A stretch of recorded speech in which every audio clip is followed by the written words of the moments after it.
토탐대실하지 마십시오. 5년이 지나니 건물이 헐어 팔아야 되겠다고 하기에 청소 용역을 불러 건물 청소하면 쓸만할 거다. 그래봐야 200만 원 안 들어갈 것이다 라고 이야기를 해주었대요.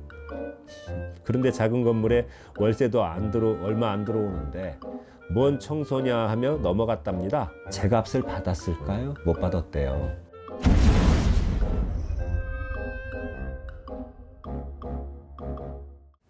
안녕하세요.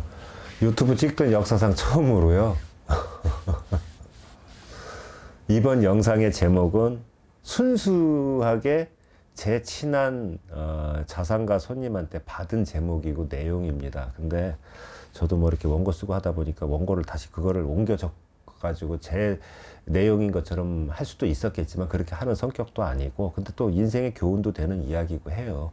그래서 이 자리를 빌어서 그거를 말씀드리려고 이번 주제를 정했습니다. 오해 없으시기 바라요. 핸드폰을 좀 보고 할게요. 작은 것도 소중히 여겨라. 이것이 큰 것이 될지 누가 알겠는가. 이게 제목입니다. 이 이야기는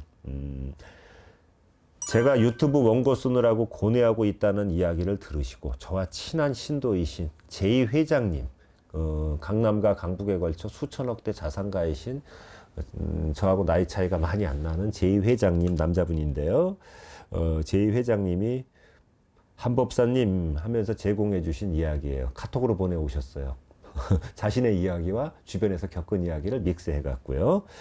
제2 회장님께는 이 자리를 빌어 감사하다는 말씀을 전하고 싶고요.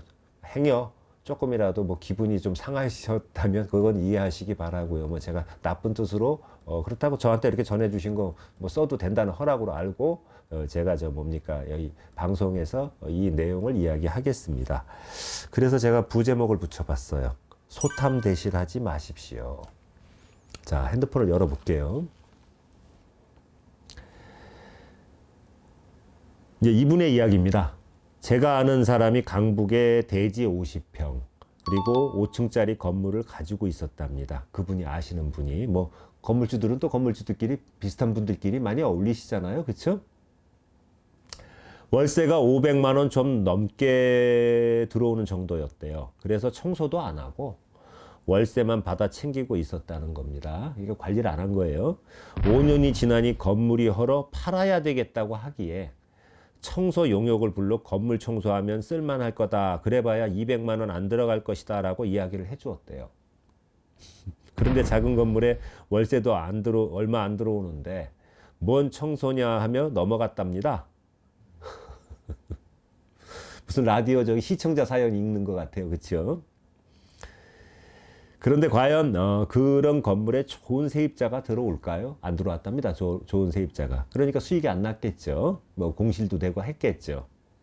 나중에 이제 들어보니까 결국 그분이 그거를 부동산 시장에 내놓고 팔았답니다. 그 이야기가 들려오더랍니다. 그런데 상식적으로 생각했을 때 그걸 누가 제 값을 쳐주지는 않을 거 아닙니까? 제 값을 받았을까요? 못 받았대요. 제 건물은, 그러니까 이분의 건물이에요. 제2 회장님. 이제 이건 상반되는 거예요. 제 건물은 준공한 지 26년이 되었는데 매일 청소 영역 하시는 여사님들이 청소하시고 외관 청소는 분기당 한 번 한답니다. 그런데 이번에 삼성전자가 들어오겠다고 한답니다. 그리고 재산이 좀 되면 이분의 말씀은 잔돈푸는 아끼지 마시라는 겁니다. 큰 손해 본다는 거예요. 참고적으로 말씀드릴게요. 이제 여기 사연은 여기까지 이야기하고, 며칠 전에 제 생일이었어요. 음력으로 3월 19일. 이게 뭔 돈입니까? 하고 깜짝 놀랐어요. 근데 이분이 법사님 생신인데, 근데 이건 아닌 것 같은데요. 그러니까 이분이 그때 그 말씀을 하셨었어요. 제가 요번에 법사님하고 이렇게 지내면서 좋은 일이, 무슨 또 좋은 일이 있어요? 그랬더니 삼성전자가 들어온다고 했다고. 그리고 저번에 토지보상금이 생각 외로 많이 받아졌다고.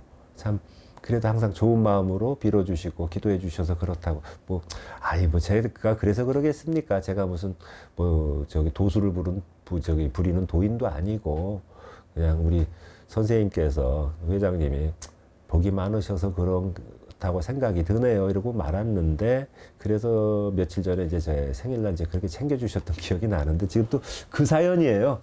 어제 저녁에 나 원고 숫자는 채워야 되는데 거짓말하는 성격은 아니고 뭐를 할까요? 그리고 보내주셨어요. 그래서 이 자리를 빌려서 저도 또 교훈이 되는 내용이고 해갖고 이거를 읽어드린 겁니다. 지금 이 사연은 진짜 읽어드리다시피 했는데 저도 또 많은 걸 딱 느낀 게 그렇지 작은 거에 떨다 망한다는 얘기 있지 않습니까? 손 떨다가 제대로 써보지도 못하고 한 군역에 털어놓는 사람들이 제대로 써보지도 못하고 떠는데 그게 소탐대실이라고 하거든요. 근데 우리 이분 같은 경우는 그러면 안 된다는 게 또 생활의 지론이시고 참 저하고도 뭐 뜻도 통하고 그래가지고 자주 뵙고 하는데 이렇게 원고를 카톡으로 알려주셔서 제가 이렇게 방송을 하게 됐습니다. 좀 두서없더라도 이해해 주시기 바라고요.